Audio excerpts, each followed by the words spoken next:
I want to grow some apple trees. That's right, apple trees here in Zone 9B.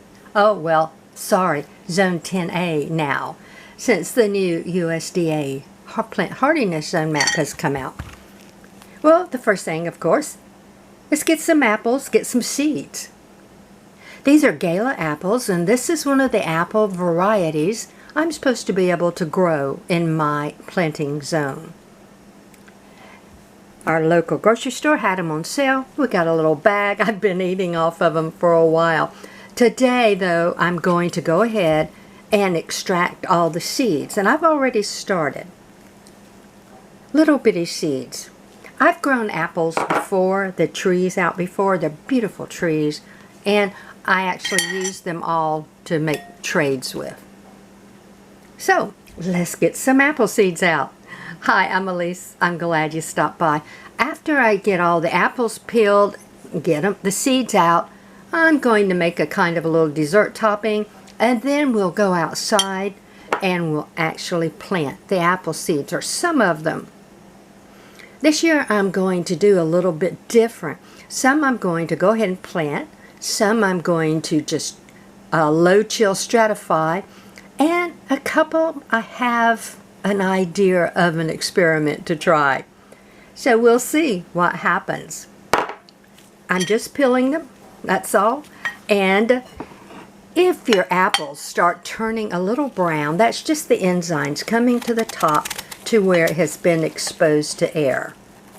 And I'm cutting these up here because I'm going to put these in a brown sugar and butter glaze. And we'll talk about that later. So right now I'm just going down the side. I didn't cut these in half because I do want to try to save the seeds. And sometimes if you cut them in half, your fruit in half, you'll cut through seeds. But it's that easy.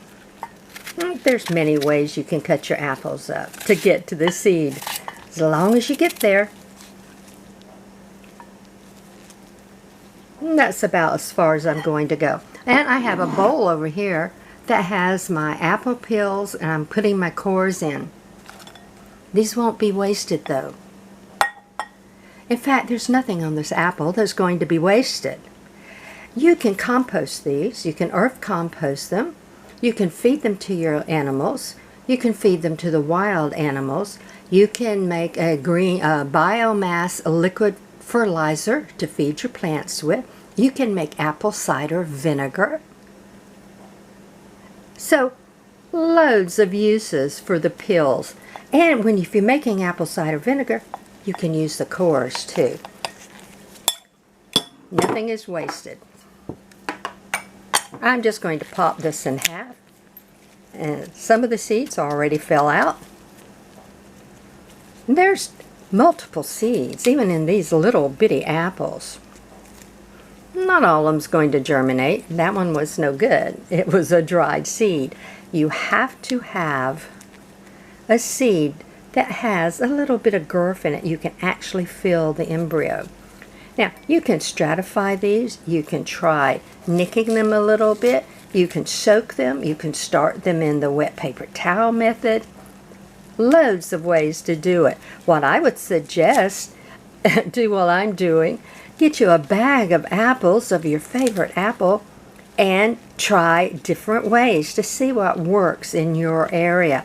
And of course you can always just go down and buy an apple tree that's grafted, but it is so much more fun to grow your own. And for the price of a bag of apples, there is the potential that I can get dozens of trees. Now, ignore the people who say don't bother. Don't bother planting seeds. They won't come true. Well, they're right, maybe. But you've got a 33 1/3% chance. They could be better, they could be the same, or they could be worse. Now, according to lots of reports that I have read, seedlings sometimes are stronger and more virus resistant, more disease resistant than the young grafted trees. And you know, if you get some good seedlings, all you have to do if you don't like the fruit, is graft. So don't pay any attention to people who say don't plant a seed because it won't come true. I think we should plant every seed that comes across our threshold. I know I do. It's a great project for the kids. It's a great project for the grandkids, school kids, anybody. All right, now the people who say, well, don't bother, you won't get fruit for years and years and years. That too can be true. But I actually was just watching a video this morning on YouTube where the gentleman said he got fruit from seed in as little as 3 years. Now, albeit it wasn't an exact clone of the fruit tree that he got the seed from, and look at all those seeds. But according to him, it was very good fruit that he could still utilize, he could still eat, make jams and jellies and pies and cakes, everything like that. I'm not worried about it not coming true.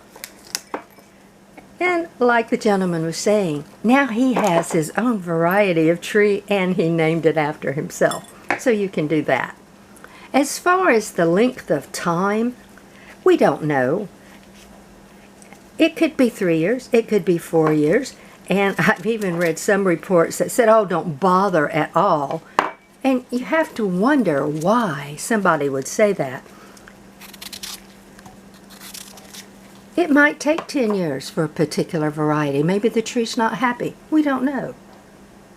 But one sure thing about it, you won't ever know if you don't go ahead and plant that seed and try. Right? So, think about it this way. I know we're a consumer-driven industry and we want this apple 5 minutes ago. We all do. Well, I do too. But nature doesn't work that way. And if I can wait a few years and get a really good apple, that's mine, and I know what chemicals have gone on to it. I know how it's grown. I know how healthy it is. I'm happy if that apple is edible.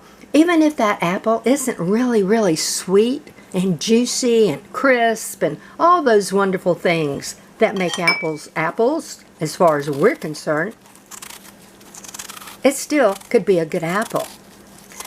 Share a little bit of research I did on Johnny Appleseed. Yes, there was a real Johnny Appleseed. Now, the glamorized legend isn't quite like it was in real life from what I have read.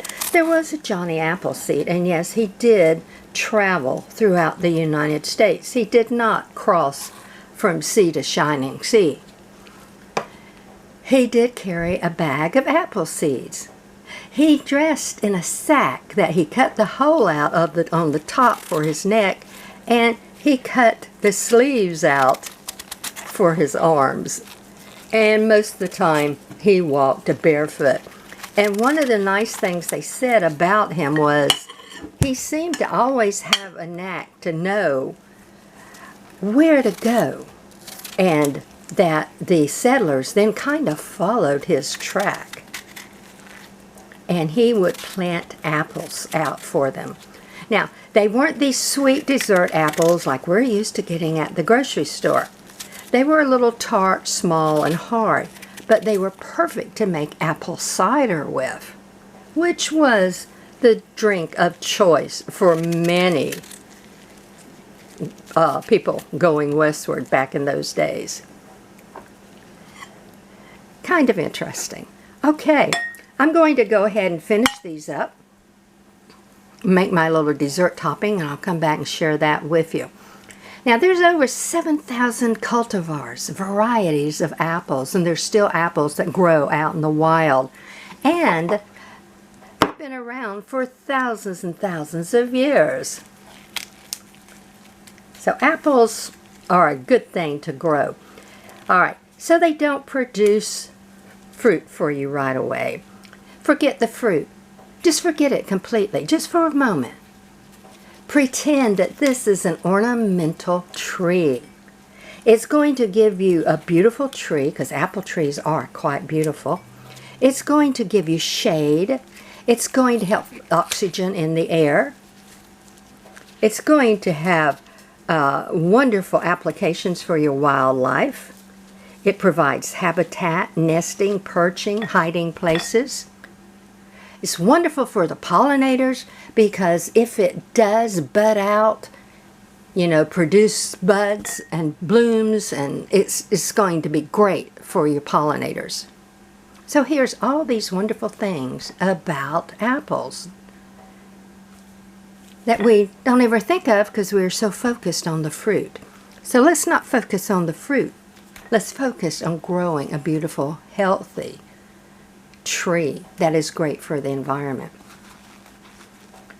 So that's one way to think about it.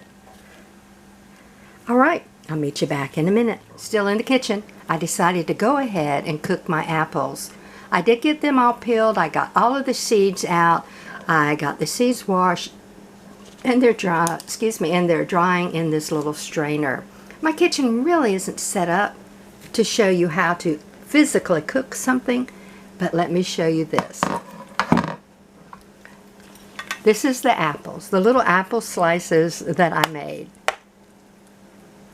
And I'll walk through with you how I made it. I started off with about a good tablespoon of butter.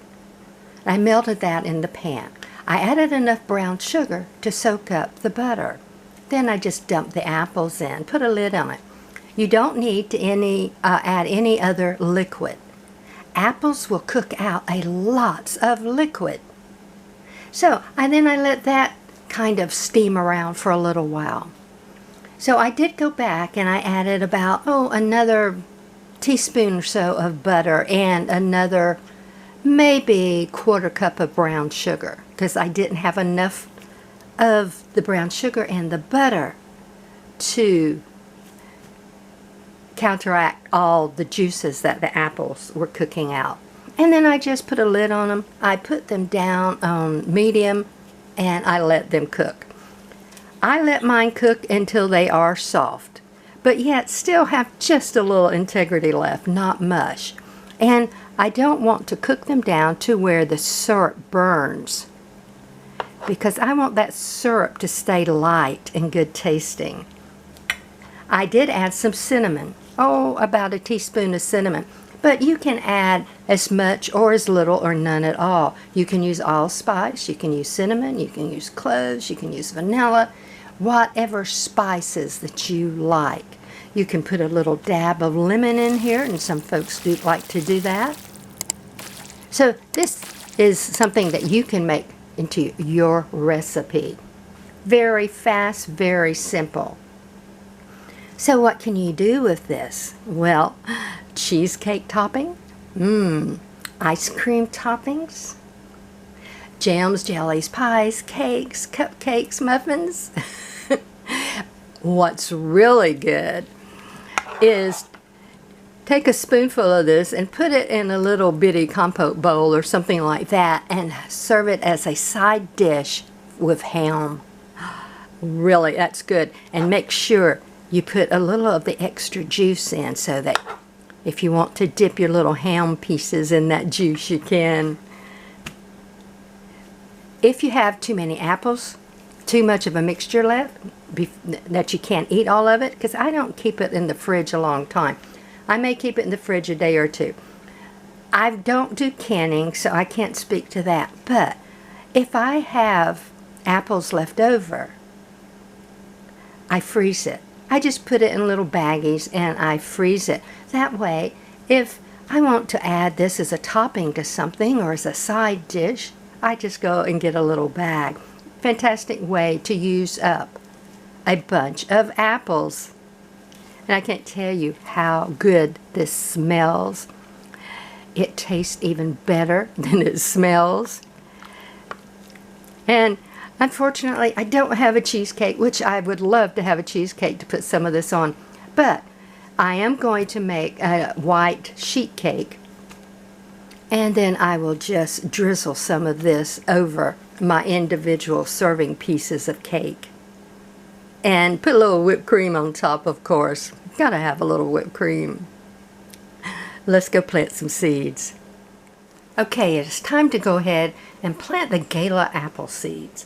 Now, Gala apple is one of the apple varieties that's supposed to grow in my planting zone. It hasn't been very nice weather, so what I did was I slipped out in between the rain showers and fixed some little pots of soil because I really want to go ahead and get this done. I washed the seeds very well and I laid them out to dry. Now, if you're planting your seeds immediately, just wash them. You don't have to let them dry. But you always want to wash your seeds if you think they have little goo or residue from the fruit or the nut, whatever you're using. And you want nice, fat seeds. You want to actually be able to feel or see the little swelling where the embryo is. If you've got really flat seeds, they aren't any good. And that could be where a seed didn't completely develop, or it could just be a husk from another seed.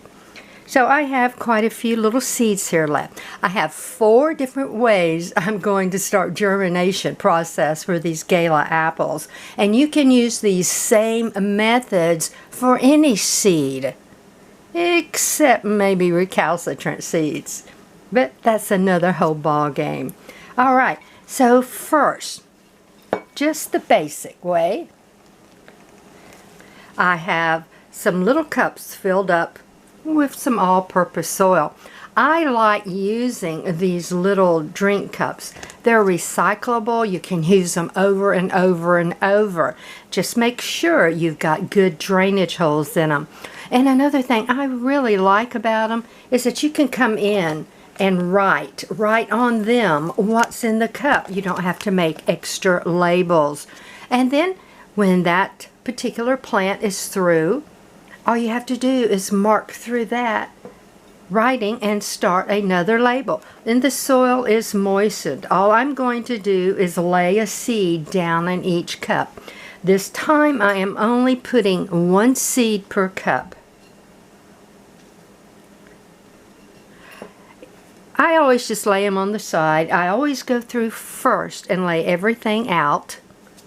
That way, after I do the other methods, if I want to come back and add 2 seeds per cup, I can do that. So there's my cups. Okay. Now I'm not going to do it now because I don't want to get the soil all over my hands and handle everything else. So all I have to do now is press my little seed in, or either come back and put a little more soil in the top. Either way, you want to lightly press because you want good seed to soil contact. And these are ready to go. These will go outside. They'll go someplace warm. We're fixing to build a little makeshift hoop hothouse, and I'm going to put those in there. If not, they'll just go somewhere warm right now. We aren't expecting any cold weather. I'm going to move these out of the way. One germination process down. Now this is the wet paper towel method, which I use a lot for various seeds. This is my favorite way to start my mango seeds, is the wet paper towel method. I just have a damp paper towel. You just want it damp. You don't want it wringing wet. And I have my little bag ready with the label, Gala. And you know, you can reuse these bags over and over and over. Just rinse them out, open them up, let them dry, mark through this, and put another line when you're planting something else. So I have 2 pieces. I'm just going to lay them down, very easy, kind of like a taco or an enchilada. Fold them in a little bit.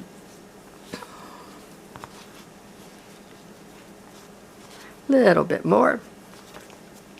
And there we go. There's no real golden rule about how you fold your paper. If your bag is big enough, when you put it in, open it up some more.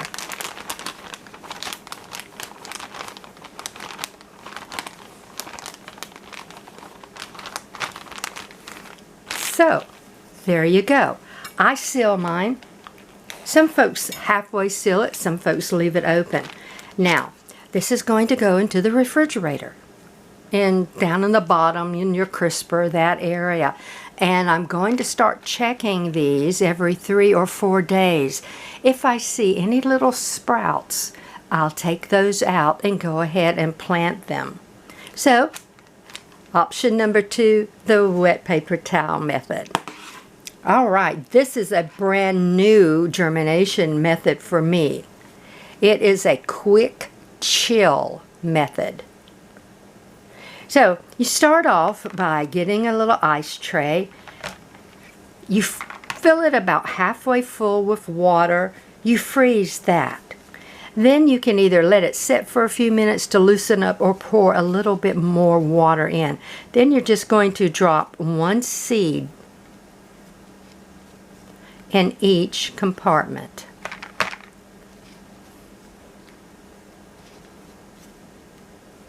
And what this is going to do is chill that little seed really, really fast. Now I'm only going to do 8, 10, 2, 4, 6, 8, 10. Now you come back and fill it full of water. Now unfortunately I have had this sitting out for a while. I think it's better if you go ahead and not leave it sitting. But you know, this is an experiment. Hey, why not? So when this freezes, you're only going to leave this 2, 3, maybe 4 days, and then you're going to take it out. And you'll pop the ice cube out, which will have the seed frozen in it, and you plant that whole ice cube. The ice cube melts down in your soil and your seed is planted. So I'm interested to see how this is going to work. So that's going into the freezer, and I will put a little sticky note on the front of the freezer to remind myself to look at that in a few days. Okay, next, standard chill method. Now, none of these are really what you would call stratification. I'm not nicking the seeds. I'm not putting wet soil in here or any other medium. I'm just going to take these seeds, put them in a brown paper bag, and I've already written Gala apple on it. I like using the brown paper bags to do this because they breathe. You can use a plastic bag. And then I'm just going to go in, fold that down. You can even put a little piece of Scotch tape, a paper clip, anything like that, just to secure it a little bit. So if it gets, you know, kind of shoved around while it's in the refrigerator, all your little apple seeds won't fall out. So I'll come back and I'll put the dates on these. This will go down in the crisper. This I'm going to leave until springtime. So this is a cold chilled method, cold stratification. All right, so I have